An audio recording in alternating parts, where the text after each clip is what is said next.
I'm Lane Jordan Burday, along with Dr. Lisa Burkhardt Worley of Pearls of Promise Ministries, and welcome to Pop Talk. It's the show where you never know what topics might pop up. Now, what are your thoughts about the mass deportations going on in our country?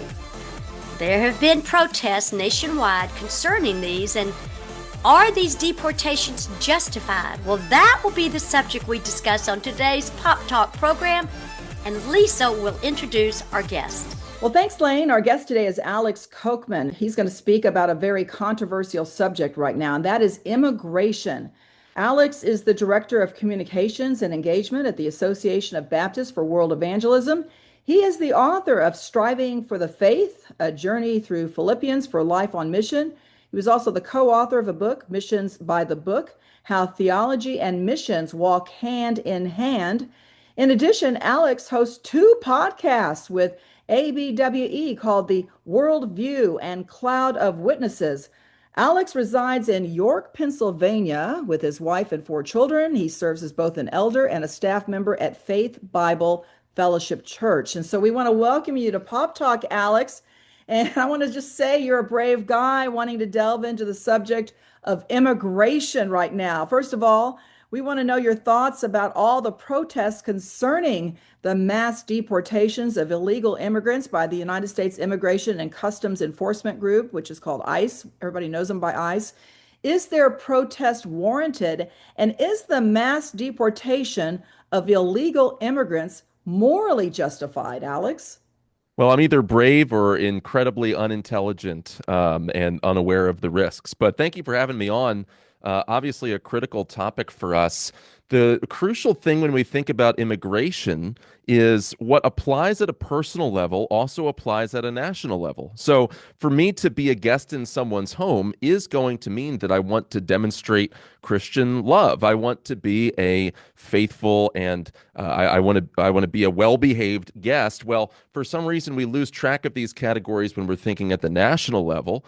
And yet the same things hold true, is that when someone is a guest in a place not their own, there are certain requirements that God would have us to be as faithful and as unobtrusive guests. It really comes down to this core question, not only of one policy that we're dealing with or the controversy of the week. It really comes down to this core question of who are we as a nation? And I think that's critical for us to answer, because the Great Commission commands us to make disciples of all the nations. And so I need to know what a nation is in order to make disciples of all of the nations of the world. I love how you put that a guest should be courteous. That's exactly right. And with legal immigrants, we are inviting them in. We're saying, come in, and they fill out all the paperwork and everything. But you're right. What are we as a country going to do with the illegals? Well, we know people are doing great work in the mission field, but they are going to other countries to share the good news about Jesus Christ. Conversely, aren't open borders a good thing to bring the mission field to Christians in America instead of having overseas mission trips? I think that's a critical question. First of all, we're never going to not need overseas missionaries, at least not in our near future, because for as much immigration as there's been to a place like the U.S., there are still pockets of the world that remain unreached, places where there are no missionaries, there is no Bible in the native language, there are no churches that someone could visit. And many of these places are under oppressive regimes that actively stifle Christian witness. So the idea that we would merely welcome immigrants and not also from our churches be sending missionaries, that's just not realistic. Now, can we recognize that God is sovereign over the movement of peoples and he can take chaotic situations and bring good out of them? Absolutely. In fact, there's a great example of that within ABWE, the ministry that I serve with. We're a missions agency with 1,000 workers reaching into 91 nations. One of the things that I was so encouraged to see a few years ago is after just the chaotic withdrawal of troops from Afghanistan, one of the untold stories of that conflict was the fact that there were persecuted underground Christians who were now in greater danger from Taliban forces as a result of our botched withdrawal. And so we were able to come into contact with about a dozen families of underground church leaders, Afghans who were on the run from the Taliban, and we were able to see them come not only legally into the U.S. as asylum seekers or as refugees, but legally come into the U.S. as workers whose explicit mission it was not just to collect a check, but to be about the work of ministry, serving as missionaries to Afghan migrants from a Muslim background. And by God's grace, we've seen through the boldness of these families who've come and who've stayed, they've been able to reach Afghan migrants, people who've also fled Afghanistan over the years. We've seen Afghans baptized. We've seen even churches form out of these pockets of believers. So there's a way to do this right, but the idea that we shouldn't also send missionaries, I think, is wrong. And to the earlier question as well of okay, what happens when we're seeing these things protested at this massive sort of level? The irony of it, of course, is that the people who are protesting current public policies are waving the flags of nations that they've chosen not to reside in for one reason or another. Well, we ought to recognize there are real disparities between nations. There are real reasons that people want to come here as well, but also there are nations abroad in need, places that maybe aren't great to live, places that people might want to flee. Now, that's more than a public policy conversation. That also should cause us to recognize there are nations in need. We need to bring the gospel to them. And as we bring the influence of Christ into these places, we can expect over the long haul that we'll see renewal in other parts of those societies as well. The poor will be lifted up. We might see justice happening in the public square, but that doesn't happen unless we're willing to go roll up our sleeves and do the hard work of Christian mission and not just expect government policies or a lack of enforcement of government policies to do the job of the church for us. And that's really what I want to call us back to, is the church doing the job that only the church can do. I love that. And we had, I have a friend who's a professor who's from India who's relocated here. And so she's, as far as I know, she's still here. I mean, I probably should check on her. Mm. But you know, this country began with immigrants, right? I know my Jewish side came over in the 1800s from Germany, and of course, on my mother's side, they also immigrated here. We all were immigrants at one time. You know, our families were immigrants, and so it's good I think, to have that melting pot. That's what we're all about here in the United States. So don't you, I think you've kind of answered this, but isn't it good to import cultures from other places into America? I guess if it's done, as we keep saying, legally. And I love that comment that you made that, you know, the people that are protesting left the country that they were in because it wasn't that easy to live there. So, and there probably was a lot of persecution. So can you answer that question? No, that's a great question. I'm the descendant of immigrants as well from Germany and from Italy, people who came in through Ellis Island. So my particular ancestry, you know, doesn't go back to America's early colonial period. And so there is a sense in which the legacy of our nation has been one of assimilating immigrants. You mentioned the idea of a melting pot.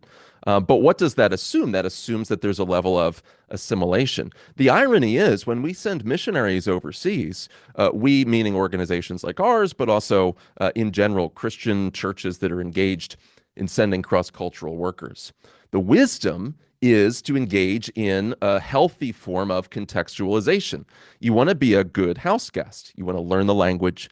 You want to abide by the customs and traditions and principles in that host nation to the extent that you can, obviously, without causing harm to your witness. So I'm not going to worship your gods, but in every other way, I'm going to try to make myself an embedded part of your culture. That's the legacy of great missionary heroes like Hudson Taylor, who was controversial in his day. We're talking back in the 19th century, controversial for adopting Chinese customs and dress, but it got him a hearing with the Chinese as he was preaching the gospel that other workers from the British Isles did not receive, as they were also attempting to preach and teach. So there's a real logic and wisdom to, yes, welcoming people in, but calling them into something else. One of the things that I think we've forgotten is Christianity plays such an important role in this nation's founding, its core identity. And not only do we not expect people to assimilate to our broader culture, you know, we sort of allow all of these pockets to continue. But then really we're starving, I think, our guests of the privilege of being exposed to our great Christian legacy. We ought to invite people not just to adopt what it means to live in America and perhaps over time assimilate into that over the course of generations. We really ought to invite them to participate in the faith which happens to be so crucial to the American identity. I do want to make a distinction. I would say that our nation was founded not merely by immigrants, but by settlers. And you can talk about our complicated history with Native Americans, but going back into the American founding, much of that had to do with people conquering untamed wilderness. That's a little bit different from being a guest in a society that's already established to one degree or another. And so wherever exactly we fall on those issues, again, it does come down to, yes, let's welcome people in, but let's not trade on those unique things that make us distinct as a people, that make each of the peoples of the world distinct. And, when I look at the end goal in Scripture of the missionary task, Jesus gives us these marching orders in the Great Commission to go into all nations, make disciples, baptize, teach, etc. When I flip to the end of the book, and I look at Revelation 5:9, and I look at Revelation 7:9, I see that in the end time, in heaven, in the throne room, there are gathered peoples of every tribe, nation, and tongue. And I think that distinctness of cultures is something beautiful, and we need to make sure that we don't give that up. We should be hospitable. We should welcome. We certainly shouldn't wrongly discriminate or judge other peoples and cultures, but we should recognize that their distinctness and uniqueness is something that has this beautiful place in the plan of God. Ultimately, those distinct peoples are going to survive into eternity. What concerns me is this agenda that wants to sort of homogenize everything and assimilate everyone into sort of an open, borderless global culture. Because what I think is happening there, if I may make maybe a bold claim, what I think is really happening there when we see this agenda of global openness and open borders everywhere, I think what you're seeing is a counterfeit of the church. The church is this global community that's supposed to span people and place and nation and tribe, not any one particular cultural consensus or global consumer culture. So I think we have to be really careful that being world citizens doesn't replace being Christian citizens, which means that we will care about the nations, but it also means that we'll recognize that God has implanted beautiful things into each of those cultures, and ultimately it's our job not to blend it all together and forget the distinctions, but it's our job to go and make disciples of all of these distinct peoples. Oh, I love how you explained that, Alex, because that is the commission. That's what we're supposed to do. I had someone ask me, why do all these Christians go off on missionary journeys? And I'm going, because if you read the last of Matthew, it says, go into all the world and preach this good news. And then I love that you brought up Revelation, because there are going to be all these different tribes and nations, but hopefully because we went there and we shared the gospel. Amen. Now, we know there's some cultures who do not want to abide by the laws of the United States and have an ulterior motive, and I hate this, but it's true, to take down this government via terrorism. As an example, we know that there are Hamas members in this country. So perhaps you can expand on those cultures whose way of life is so unacceptable in our society, and how can the government vet them? Well, one of the things that people knew 100, 150, 200 years ago is that cultures are not equal. Cultures are not all the same. Now, people are equal as image bearers of God, but societies develop out of value systems that are fundamentally spiritual and religious in nature. So we shouldn't be surprised, for instance, that Western societies that develop with a lot of influences, but really the overriding influence being the influence of Christianity, we shouldn't be surprised that generally speaking, despite all of our flaws, and there's so many, but generally speaking, those Western societies develop these ideals of freedom, of personal responsibility, of moral uprightness that are different from cultures with value systems that are emphasizing things contrary to the Christian faith. So again, this gets back to the question of, who do we welcome into a country like the United States? If we want to consider it a Christian country, who's welcome into a Christian country? Whatever your filtering criteria are, I think we have to be careful of two things. One is the rule of law. Biblically, we're called to submit to governments, submit to our rulers in the civil sphere. That's Romans 13. That's First Peter as well. So, whatever the process is, we should follow it. We should seek to abide by the law. But the second principle is we do have to think about cultural compatibility. There's going to be consequences. And I'll just give an example. My ancestry being a mixture of German and Italian and Czechoslovakian and a handful of other things. But it was not quite as distant culturally to bring that ancestry into sort of this Anglo-Protestant legacy of the United States.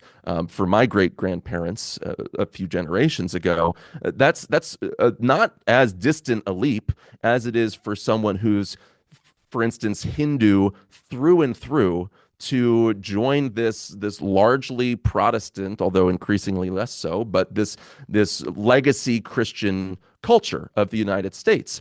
So we have to think through compatibility as well. And again, we have this tendency as modern Americans to really assume, because of equality and freedom and so forth, everyone's the same. Well, everyone's not quite the same. Again, everyone's equally an image bearer of God, but cultures result in peoples with very different approaches to life. And for the Christian, that should result in a really strong impulse to say, yeah, I want to get along with my neighbors. I want to build relationships of trust with my neighbors, but most of all, I want to influence them with the gospel, because only through the influence of the gospel do we see very different nations and peoples and developed places and undeveloped sort of third world contexts.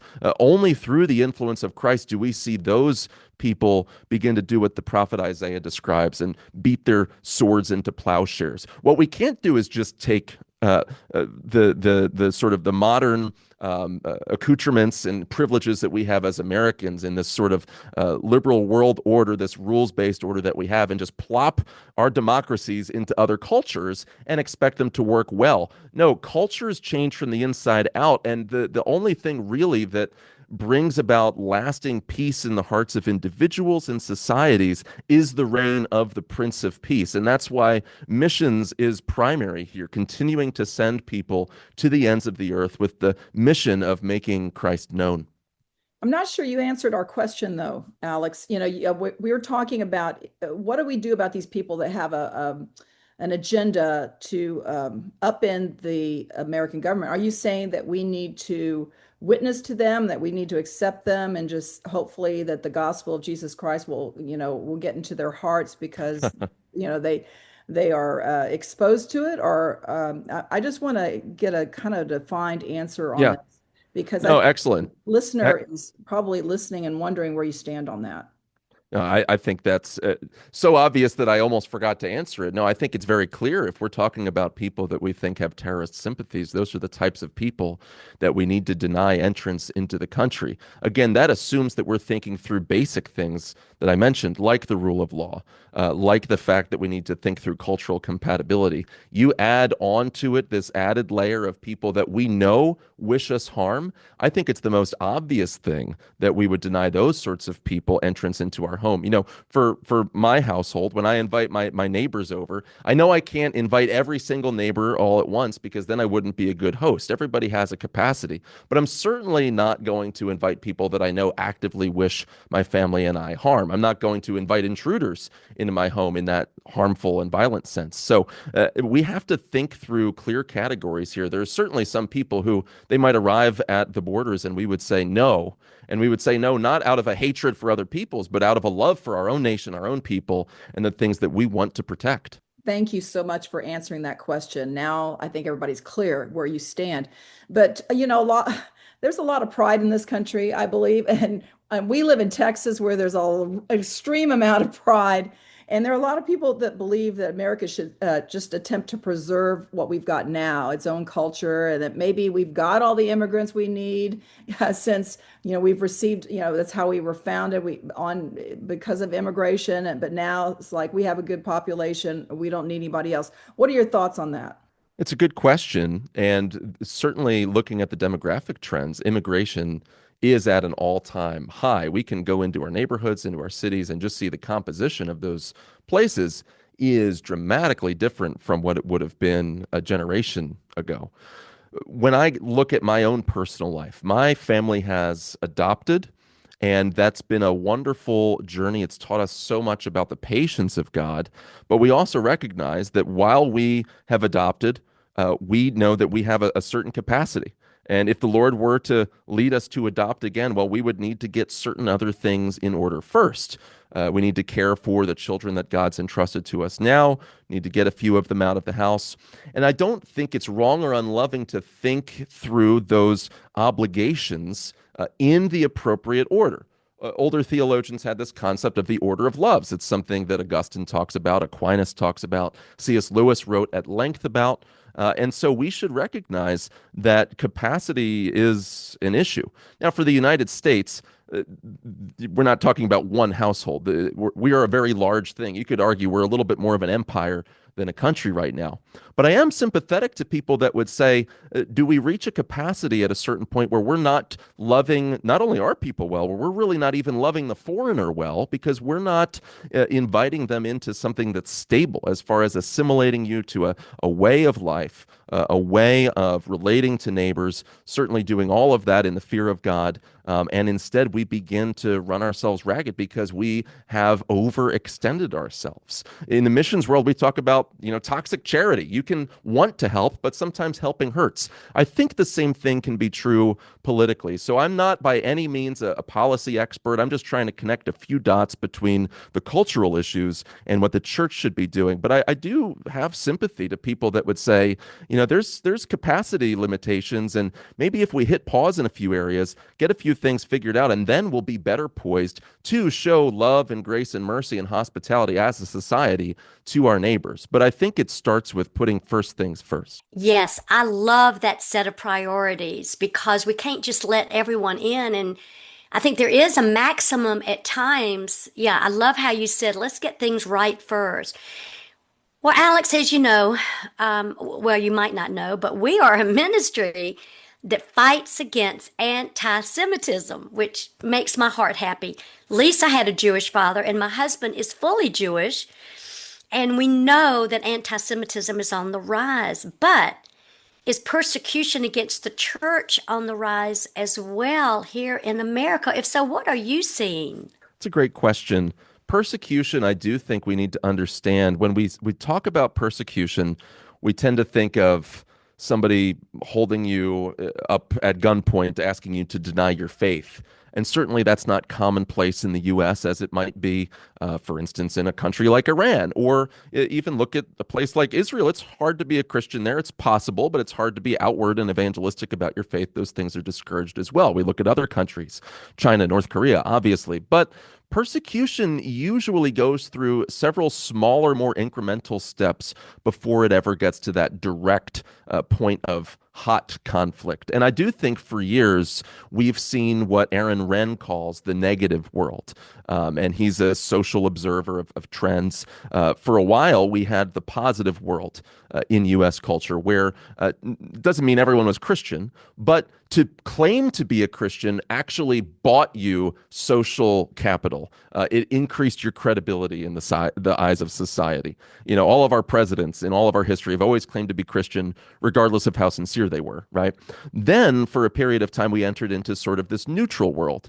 Through the 90s, he sort of traces it, where to claim to be a Christian really didn't gain you any social standing, but it didn't lose you social standing either.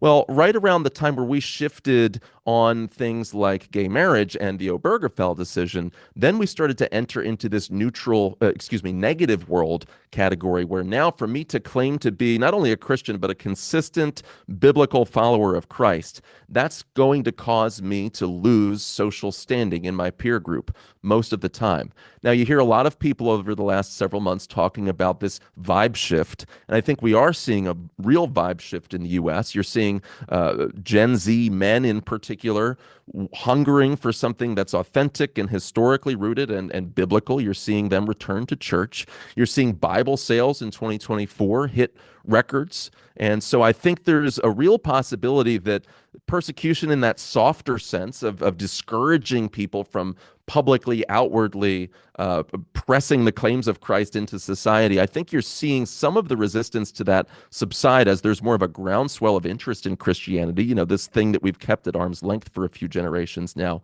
But I think that has the inverse effect of causing the opposition to the faith to become even stronger. There's nothing more dangerous than an animal that's been backed into a corner. I think we're seeing a little bit of the same thing. The enemies of Christ, the spiritual forces, because I think there are spiritual forces at work in culture. Those are going to become stronger even as they lose ground, even as they begin to lose influence. So it's time for us to be attentive and be aware of the threats that we face. Alex, you wrote a book called Striving for the Faith. I love that title. Can you give a short synopsis of that book? Happy to. It's a devotional journey through the book of Philippians. The book of Philippians is one of my favorite books, but there's something that's key. It doesn't make any sense if it was written to Christians that weren't actively living out their faith on mission. Paul says so many things to them about the cost of following Jesus, about the joys of having fellowship with each other in the trenches. And then in Philippians 1:27, he says, I want you to strive together side by side for the faith. In other words, to advance the gospel. That's something that you're supposed to do with fellow believers all the time. The book doesn't make any sense if these people were being slow or inactive in their faith. They're all committed to being on mission together. So it's a journey through Philippians to help me figure out not only how to apply that book to my life, but then how to apply that to others, how to be the type of person who's pressing forward the faith on mission in my community, in my church, and then as we pray for and send missionaries to the nations. Incredible, Alex. You're doing such great work and you are highly intelligent. That's evident. And I really believe that you should be teaching at the college level. I don't know if you do that or if you considered it, but I'd like to see you doing that. I think you are that highly intelligent. So thanks for joining us on Pop Talk. What an interesting conversation. If you want to find out more about Alex Kocman's work, his website is simple. It's alexkocman.com. And let me spell that for you. It's ALEXKOCMAN.com. His book, once again, is Striving for the Faith, A Journey Through Philippians for Life on Mission. And you can find that on Amazon. And we hope you will connect with us at Pearls of Promise Ministries. You can email us at info@pearlsofpromiseministries.com. You can like us on Facebook at Pearls of Promise Ministries. Follow us on X at Pop Talk Media or at Pearls of Promise, or on Instagram at Pop Lowercase Ministries. And please subscribe to our YouTube channel at Pearls of Promise Ministries. We want you to view all our past Pop Talk television and radio shows, and you can see our award-winning documentaries. Lisa and I also have a great new devotional book out called Treasure, which you can locate on Amazon. So that is Pop Talk for today. We're just ordinary girls Who God turned into pearls. Have a blessed day.